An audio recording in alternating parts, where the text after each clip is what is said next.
Hello guys, welcome to my YouTube channel. কেমন আছো তোমরা? এখন আমরা কথা বলবো হচ্ছে ইন্ডিয়ান সিনেমার অনেকগুলো আপডেট নিয়ে, তার পাশাপাশি কিছু বক্স অফিস কালেকশন নিয়ে রিসেন্টলি রিলিজ হওয়া সিনেমা। তো চলো ভিডিওটা শুরু করা যাক। সব থেকে প্রথম যে আপডেটটা সেটা আমাদের বাংলা থেকেই। তো আবির চ্যাটার্জি এবং শুভশ্রীর আপকামিং সিনেমা বাবলি, যেটা রাজ চক্রবর্তীর সিনেমা, তো সেই সিনেমাটির ফাইনালি অফিসিয়াল রিলিজ ডেট জানা গেছে। ইয়েস, এই সিনেমাটি 15ই আগস্ট রিলিজ করছে। ইয়েস, পদাতিক যেটা 15ই আগস্ট রিলিজ করবে, যেটা সৃজিত মুখার্জির সিনেমা, যাতে চঞ্চল চৌধুরী লিড চরিত্রে আছে, মৃণাল সেনের বায়োপিক, সেটাও 15ই আগস্ট রিলিজ করছে। তার পাশাপাশি এটা একটা রোম্যান্টিক জনরার ফিল্ম, রাজ চক্রবর্তীর একটা রোম্যান্টিক জনরার ফিল্ম অনেকদিন পর। তো বাবলি সিনেমাটির নাম, সেই সিনেমাটিও 15ই আগস্ট আসছে। দেখা যাক দুটো আলাদা জনরার সিনেমা, দুটো কীরকমভাবে বক্স অফিসে ক্ল্যাশ করে, কার কতটা বেনিফিট হয় এবং দুটো সিনেমা কতটা একে অপরের শো খায়। এবং দেখতে গেলে দুটো সিনেমার জনরা পুরোপুরি আলাদা। দেখা যাক সেটা কি কোনো অ্যাডভান্টেজ হিসাবে কাজ করে, কারণ অডিয়েন্স দুটোই দেখবে, কারণ একটা অন্য টাইপের ভিন্ন ধারার ফিল্ম আর একটা ভিন্ন ধারার ফিল্ম। তো দেখা যাক এই দুটো সিনেমার মধ্যে বক্স অফিসে কে যেতে। 15ই আগস্ট রিলিজ হচ্ছে বাবলি, রাজ চক্রবর্তীর আপকামিং সিনেমা, তার পাশাপাশি পদাতিকও রিলিজ করছে। দেখা যাক কোন সিনেমাটি বাজিমাত হয়। আজকের পরের যেটা আপডেট সেটা হচ্ছে আমাদের বাংলাদেশ থেকেই। তো সাকিব খানের upcoming cinema, most anticipated cinema, যেটার নাম হলো দরদ, যাতে বলিউড থেকে সোনাল চৌহান আছে নায়িকা হিসাবে। তো এই সিনেমার অফিসিয়াল রিলিজ ডেট জানা গেছে। ইয়েস, এই সিনেমার অফিসিয়াল রিলিজ ডেট হলো 6 সেপ্টেম্বর। ইয়েস, 6 সেপ্টেম্বর এই সিনেমাটি আমরা থিয়েটারে দেখতে পেতে চলেছি, মানে বাংলাদেশে যারা আছে।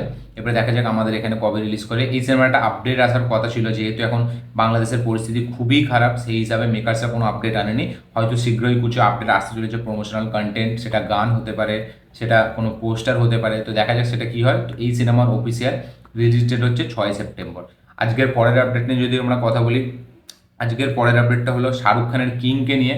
তো কালকের আপডেট ভিডিওতে আমি বলেছিলাম যে শাহরুখ খানের কিংয়ে আমরা অভিষেক বচ্চনকে দেখতে পেতে চলেছি। তো এখন এই সিনেমা থেকে আপডেট উঠে আসছে যে এই সিনেমার যে শুটিং শুরু হওয়ার কথা ছিল সেটাকে পোস্টপন করা হয়েছে, এবং এই সিনেমার শুটিং নভেম্বর মাস থেকে চালু হবে। ইয়েস, ইউরোপের প্রথম শিডিউল দিয়ে এই সিনেমাটির শুটিং চালু হবে, ইউরোপের শুটিং হবে এই সিনেমাটি। তার পাশাপাশি আমাদের ইন্ডিয়াতেও নভেম্বরে এই সিনেমার শুটিং চালু হবে। শোনা যাচ্ছে যেরকম আপডেট, যে 2025-এর ক্রিসমাসে এবং 2026-এর প্রথম দিকে, এই দুটো ডেটের মধ্যে একটা সময় আমরা রিলিজ হতে দেখতে পেতে চলেছি কিং এসআরকে। হয়তো সেটা মেবি 2025-এর ক্রিসমাসও হতে পারে। আমি কালকের আপডেট ভিডিওতেই বলেছিলাম যে একটা রিউমার উঠে আসছে যে 2025 ক্রিসমাস, এবং এখন শোনা যাচ্ছে 2026-এর প্রথম দিকেও হতে পারে। তো দেখা যাক সেটা ডিসেম্বর না জানুয়ারি হয়, এটাই দেখার বিষয়। তো এই সিনেমার শুটিং নভেম্বর থেকে চালু হচ্ছে। আজকের পরের যেটা আপডেট সেটা হলো আমাদের কার্থির আপকামিং সিনেমা, যেটা একটা সিকুয়েল সিনেমা, যেটার নাম হলো সর্দার 2, যেটা দিয়ে কার্থি প্যান ইন্ডিয়া মানে আকারে আসবে এবং তার হিন্দি ডেবিউ একটা হবে। তো এই সিনেমায় যে ভিলেন, যে অ্যান্টাগনিস্ট, সেই হিসাবে আমরা দেখতে পেতে চলেছি এস জে সূর্যাকে। ইয়েস, এস জে সূর্যাকে আমরা কার্থির অপোজিটে সর্দার 2 এ ভিলেন হতে দেখতে পেতে চলেছি। দেখা যাক এস জে সূর্যা এই সিনেমায় পারফরমেন্স কীরকম দেয়, এটাই দেখার বিষয়। দেখা যাক কী হয়। আজকের পরের যেটা আপডেট সেটা হলো জাহ্নবী কাপুর এবং নানিকে নিয়ে। তো জাহ্নবী কাপুর সে এখন ব্যাক টু ব্যাক তেলেগু মুভির অফার পাচ্ছে। সে অলরেডি দেবরা করছে, যেটাতে তার তেলেগু ডেবিউ হবে। এবার তার পাশাপাশি সে অলরেডি আরও একটা দুটো মুভিতে সে অ্যাড আছে। অলরেডি RC16-এ সে আছে রামচরণের, যেটা বুচ্চিবাবু সানা, ঠিক আছে, যেই ফিল্মটাকে ডিরেক্ট করছে। সেই ফিল্মেও আমরা জানি কনফার্ম হয়ে গেছে যে জাহ্নবী কাপুর আছে। এবার আরেকটা ফিল্মের নাম শোনা যাচ্ছে, যেটা মানে দাসারা সিনেমা, যেটা নানির দাসারা, সেটা যে ডিরেক্টর শ্রীকান্ত ওডেলা, তার সাথে নানির আবার একটা সিনেমা আসবে, আমরা সকলেই জানি, যেটা একটা অ্যাকশন প্যাকড সিনেমা হবে, যে সিনেমার বাজেট অনেক বেশি হবে। তো শোনা যাচ্ছে যে এই সিনেমাতেও নাকি নায়িকা হিসাবে আমরা জাহ্নবী কাপুরকে দেখতে পেতে চলেছি। জাহ্নবী কাপুর সাউথে অলরেডি 3টে ফিল্মকে সাইন করেছে, দেবরা, আমাদের RC16। এবার শোনা যাচ্ছে যে নানির এই ফিল্মটাও নাকি সে সাইন করেছে শ্রীকান্ত ওডেলার সাথে। আপকামিং নানির ফিল্মে আমরা হিরোইন হিসাবে জাহ্নবী কাপুরকে দেখতে পেতে চলেছি। এরকমই আপডেট। দেখা যাক এটার অফিসিয়াল কনফার্মেশন কবে আসে। আজকের পরের যেটা আপডেট সেটা হলো আল্লু অর্জুন এবং ত্রিবিক্রমকে নিয়ে। তো ত্রিবিক্রম এবং আল্লু অর্জুনের আবার একটি কাজ আসতে চলেছে, যেটা আমরা সকলেই জানি, যেটা এখনও পর্যন্ত হোল্ডে রাখা আছে বলা যায়। পুষ্পা 2 এর পরে আল্লু অর্জুন বাকি সব সিনেমার হাতে কাজ দেবে, কাজে হাত দেবে। এবার আল্লু অর্জুন সেই স্ক্রিপ্টের ওপর ত্রিবিক্রমকে আবার কাজ করতে বলেছিল। তো এখন শোনা যাচ্ছে এই সিনেমা থেকে আপডেট উঠে আসছে যে এই সিনেমাটি নাকি একটা মাইথোলজিক্যাল সিনেমা হতে চলেছে, মানে মাইথোলজির সাথে মহাভারতের কিছু পার্ট থাকবে, অ্যাঙ্গেল থাকবে, এবং তার পাশাপাশি আমাদের মডার্ন টাইম লাইনে যেরকম আর কি ত্রিবিক্রম সিনেমা মেনলি বানিয়ে থাকে। এবং এই সিনেমার যে কনসেপ্টটা সেটা অনেকটা রজনীকান্তের ধালাপাতি বলে যে একটা সিনেমা আছে, ঠিক আছে, সেই সিনেমাটির মতো হতে চলেছে। এরকমই আপডেট উঠে আসছে যে এটা একটা সোশিও মাইথোলজিক্যাল ফিল্ম হতে চলেছে। দেখা যাক এই ফিল্মটা ত্রিবিক্রম কীভাবে প্রেজেন্ট করে, এবং ত্রিবিক্রম আর আল্লু অর্জুনের যে কম্বিনেশান, ব্যাক টু ব্যাক তারা সুপারহিট ফিল্ম দিয়েছে। আলা ভাইকুণ্ঠ পুরো হলো all time industry hit, all time blockbuster. দেখা যাক এই কম্বোটার নেক্সট ফিল্মটা কতটা কি রেসপন্স জেনারেট করতে পারে, কতটা বক্স অফিসে সফল হয়, এটাই দেখার বিষয়। দেখা যাক কী হয়। আজকের পরের যেটা আপডেট সেটা হল শিবকার্তিকের আপকামিং সিনেমা আমারানকে নিয়ে। তো শোনা যাচ্ছে এখন এই সিনেমাটি পোস্টপন হতে পারে। ইয়েস, সেপ্টেম্বরে আসার কথা ছিল, সেপ্টেম্বরের 27 না 28 তারিখে এই সিনেমাটি রিলিজ দেওয়ার কথা ছিল, কিন্তু এখন বাজ উঠে আসছে যে এই সিনেমাটি নাকি অক্টোবরে রিলিজ দেওয়ার প্ল্যান করছে মেকার্সরা। ইয়েস, এই সিনেমাটি পোস্টপন হবে এবং এই সিনেমাটি অক্টোবরের 10 থেকে 13 তারিখ এর মধ্যে আমরা হয়তো রিলিজ হতে দেখতে পেতে চলেছি। দেখা যাক আমারানের অফিসিয়াল রিলিজ ডেট কনফার্মেশন কবে আসে, এটাই দেখার বিষয়। দেখা যাক কী হয়। আজকের পরের যেটা আপডেট সেটা হলো কিলকে নিয়ে। বলিউডে রিসেন্টলি রিলিজ হওয়া সিনেমা কিল, যেটা ক্রিটিক্যালি তো অ্যাক্লেমড হয়েছে, তার পাশাপাশি বলা যায় একটা ডিসেন্ট কালেকশন, ডেবিউ ফিল্ম হিসাবে একটা ডিসেন্ট কালেকশন করেছে। তো কিল সিনেমা হলিউডে রিমেক হচ্ছে, আমরা সকলেই জানি। জন উইকের প্রোডাকশন হাউস লায়ন্স গেট তারা এটাকে রিমেক করছে হলিউডে।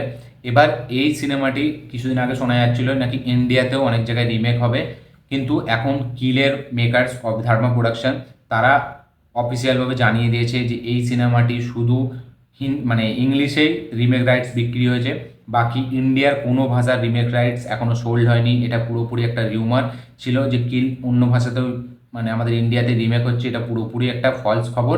এটা এখনও কনফার্ম হয়নি যে রাইটস বিক্রি হয়েছে, ঠিক আছে, রাইটস এখনও সোল্ডই হয়নি। ধর্মা প্রোডাকশন এটা একটা লেটার জারি করেছে, তাতে লিখেছে যে অন্য কোনো রাইটস এখনও সেল হয়নি। তো দেখা যাক ফাইনালি কিল অন্য ভাষাতেও কি রিলিজ হয়, মানে ডাবিং মানে রিমেক করে, সেটাই দেখার বিষয়। দেখা যাক কী হয়। আজকের পরের যেটা আপডেট সেটা হলো সোলজার 2কে নিয়ে। ববি দেওয়াল এবং প্রীতি জিন্টার আইকনিক সিনেমা সোলজার। রমেশ তুরানি যে টিপসের ওনার মালিক সিও, তো সে জানিয়েছে যে এই সিনেমা সোলজার 2 অফিসিয়ালভাবে হচ্ছে। ইয়েস, কনফার্মেশন দিয়েছে সে যে টিপস 2 হবে, এই সোলজার 2 হবে এবং সেই সিনেমার শুটিং পরের বছর থেকে চালু হবে। এই সিনেমার জন্য ববি দেওয়াল এবং প্রীতি জিন্টার সাথেও কথাবার্তা হবে। এই সিনেমার কাস্ট এখনও কনফার্ম হয়নি কে থাকতে চলেছে, কিন্তু তারা পুরনো কাস্ট তাদের সাথে আবার কথাবার্তা বলবে। দেখা যাক তারা রাজি হয় নাকি ববি দেওয়াল আর প্রীতি জিন্টা। সোলজার 2 হবে এবং সেই সিনেমার শুটিং পরের বছর থেকে চালু হতে যাচ্ছে। দেখা যাক এই সিনেমার অফিসিয়াল অ্যানাউন্সমেন্ট আমরা কবে দেখতে পাই। আজকের পরের যেটা আপডেট সেটা হলো কার্তিক আরিয়ানের আপকামিং মোস্ট অ্যান্টিসিপেটেড সিনেমা, যেটার নাম হলো ভুল ভুলাইয়া 3। কিছুদিন আগে একটা আপডেট উঠে এসেছিলো, আমিও শেয়ার করেছিলাম। আপডেটটা হলো যে ফাওয়াদ খানকে আমরা ভুল ভুলাইয়া 3তে নাকি দেখতে পেতে চলেছি বিদ্যা বালানের লাভ ইন্টারেস্ট হিসাবে, বা বিদ্যা বালানের সাথে রোম্যান্স করতে দেখা যাবে ফাওয়াদ খানকে, এরকম একটা আপডেট উঠে এসেছিলো সোশ্যাল মিডিয়ার সব জায়গা থেকে। এখন টি সিরিজের প্রডিউসার মানে যে মেন মালিক কর্তাধর্তা তিনি জানিয়েছেন, ভূষণ কুমার, তিনি জানিয়েছেন যে এটা পুরোপুরি একটা ভুয়ো খবর, এটা একটা ফলস মানে রিপোর্ট, এটা কোনোভাবেই সত্যি না। ফাওয়াদ খান সে ভুল ভুলাইয়া 3তে থাকছে না, এটা পুরোপুরি একটা মানে মিথ্যা খবর রটানো হয়েছে। তো এরকমই জানিয়ে দিয়েছে টিপসের আমাদের টি সিরিজের মেন কর্তাধর্তা ভূষণ কুমার। তো এরকম একটা রিউমার ছিল এটা ফাওয়াদ খানকে নিয়ে, যেহেতু ফাওয়াদ খানের অনেকদিন পর বলিউডে ফিল্ম আসতে চলেছে, সেই নিয়ে একটা রিউমার ফাটানো হয়েছিল, এটা পুরোপুরি ক্লিয়ার। তো ভুল ভুলাইয়া 3তে আমরা ফাওয়াদ খানকে দেখতে পাচ্ছি না। আজকের পরের যেটা আপডেট সেটা হলো স্ত্রী 2কে নিয়ে। বলিউডের আপকামিং বলা যায় মোস্ট অ্যান্টিসিপেটেড সিনেমা স্ত্রী 2, সেই সিনেমার ট্রেলারের আপডেট উঠে এসেছিল যে 18 তারিখ এই সিনেমার ট্রেলার আসতে চলেছে। এখন মেকার্সদের তরফ থেকে অফিসিয়ালভাবে কনফার্ম করা হয়েছে যে 18 তারিখই এর ট্রেলারটি আসছে। ইয়েস, দেখা যাক মোস্ট অ্যান্টিসিপেটেড সিনেমা অফ 2024 স্ত্রী 2 তার ট্রেলার কতটা হাইপ জেনারেট করতে পারে এই সিনেমাটির জন্য। এবং এই যে ক্ল্যাশটা হবে 15ই আগস্ট খেল খেল মে ভার্সেস স্ত্রী 2 ভার্সেস বেদা, সেই 3টে ক্লাসের মধ্যে কে জেতে এবং স্ত্রী 2 কতটা আগে থাকে এই দুটোর মধ্যে, এটাই দেখার বিষয়। দেখা যাক কী হয়। এখন যদি আমরা কথা বলি বক্স অফিস কালেকশনকে নিয়ে, সবথেকে প্রথম কথা বলবো হচ্ছে ইন্ডিয়ান 2কে নিয়ে। তো ইন্ডিয়ান 2 টোটাল প্রথম উইকেন্ডে কালেকশন করেছে 111 কোটি টাকা। ইয়েস, 111 কোটি টাকা ওয়ার্ল্ড ওয়াইড গ্রস কালেকশন, যার মধ্যে ডোমেস্টিক কালেকশন আছে 72 কোটি টাকা, ওভারসিজ গ্রস আছে 38 কোটি টাকা। টোটাল ওয়ার্ল্ড ওয়াইড প্রথম উইকেন্ডে 111 কোটি টাকার কালেকশন করেছে। হিন্দি বেল্টের কালেকশন কিন্তু খুবই খারাপ, হিন্দি বেল্টে বলা যায় 1 কোটিরও নিচে কালেকশন আসা চালু হয়ে গেছে ডে 3 এর পর থেকে। তো বোঝা যাচ্ছে এই সিনেমাটি হয়তো হাইলি 150 কোটির কাছাকাছি যাবে, 150 কোটি। দেখা যাক কামাল হাসানের এই সিনেমাটি 200 কোটি যেতে পারে নাকি। ওয়ার্ল্ড ওয়াইড গ্রস কালেকশন 111 কোটি টাকা। ইন্ডিয়া থেকে ডোমেস্টিক কালেকশন হচ্ছে 72 কোটি টাকা, ওভারসিজ থেকে 38 কোটি টাকা। দেখা যাক এই সিনেমাটি আর কতদূর লং রানে যায়। আজকের পরের যেটা আপডেট সেটা হলো কালকি সিনেমা থেকে। তো কালকি সিনেমাটি নিজের 20 নম্বর দিনে হিন্দি বেল্ট থেকে কালেকশন করেছে 3 কোটি টাকা। ইয়েস, হিন্দি বেল্ট থেকে 3 কোটি টাকা। তেলেগু থেকে 1.5 কোটি টাকা, তামিল থেকে 25 লাখ টাকা, কানাডা থেকে 5 লাখ টাকা এবং তার পাশাপাশি মালায়ালাম থেকে 3 কোটি টাকা। এই সিনেমার ডে 20 ওয়ার্ল্ড মানে ইন্ডিয়া থেকে যে গ্রস কালেকশন এসছে সেটা হচ্ছে 5 কোটি টাকা টোটাল। হিন্দি ভার্সানে তার থেকে সব থেকে বেশি, এবং হিন্দি ভার্সানের যে কালেকশনটা টোটাল সেটা হচ্ছে 260 কোটি টাকা। ইয়েস, 260 কোটি টাকা হচ্ছে হিন্দি নেট কালেকশন কালকি টোটাল 20 দিনের। এবং এটার হচ্ছে ইন্ডিয়া যে গ্রস কালেকশন সেটা হচ্ছে 589 কোটি টাকা। Yes, sorry, net collection India net 589 কোটি টাকা। এবং আমরা যদি কথা বলি হচ্ছে ওয়ার্ল্ড ওয়াইড কালেকশানের ট্রেড ফিগারে সেটা হচ্ছে 958 কোটি টাকা হচ্ছে ওয়ার্ল্ড ওয়াইড কালেকশান, পুরো ওয়ার্ল্ড ওয়াইড কালেকশান। এটা হচ্ছে ট্রেড ফিগারে 958 কোটি টাকা। ইন্ডিয়া নেট কালেকশান যেটা বললাম 589 কোটি টাকা। ওভারসিজ কালেকশান 258 কোটি টাকা। টোটাল ইন্ডিয়া গ্রস কালেকশান 700 কোটি টাকা। Yes, India gross 700, India net 589, world wide collection 958 এবং ওভারসিজ থেকে 258।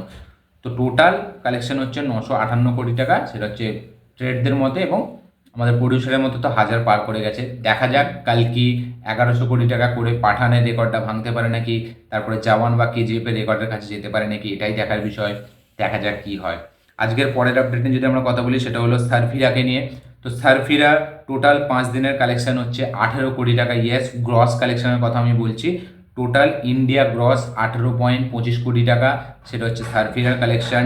এবং টোটাল মানে এমনি কালেকশন হচ্ছে 15 কোটি টাকা, নেট কালেকশন হিন্দি নেট সেটা হচ্ছে 15 কোটি টাকা। ইন্ডিয়া গ্রস হচ্ছে 18 কোটি টাকা। ডে 5 নম্বর দিনে এই সিনেমাটি কালেক্ট করেছে 2 কোটি টাকার কাছাকাছি। ইয়েস, 2 কোটি টাকার কাছাকাছি এটার গ্রস কালেকশন এসছে নিজের। 5 নম্বর দিনে ইন্ডিয়া গ্রস হচ্ছে 18 কোটি, ইন্ডিয়া নেট হচ্ছে 15 কোটি। সারফিরা চা প্লাস সামোসা দিয়েও কিছু কাজ হচ্ছে না, তো বোঝাই যাচ্ছে অক্ষয় কুমারের ফেস কি খারাপ যাচ্ছে। তো এই ছিল বক্স অফিস রিপোর্ট কিল এবং হিন্দুস্তানি মানে ইন্ডিয়ান, এবং তার পাশাপাশি আমাদের কালকি নিয়ে, তার পাশাপাশি লেটেস্ট আপডেটস নিয়ে। এইসব বিষয়গুলো জেনে আপনাদের কি বক্তব্য অবশ্যই কমেন্টে জানাবেন। আমার এই ভিডিওটি ভালো লেগে থাকলে লাইক শেয়ার কমেন্ট করে দিন। চ্যানেলটি নতুন হলে চ্যানেলটিকে সাবস্ক্রাইব করুন, বেল আইকনটি প্রেস করতে ভুলবেন না। দেখা হচ্ছে পরের ভিডিওতে, ততক্ষণের জন্য বাই।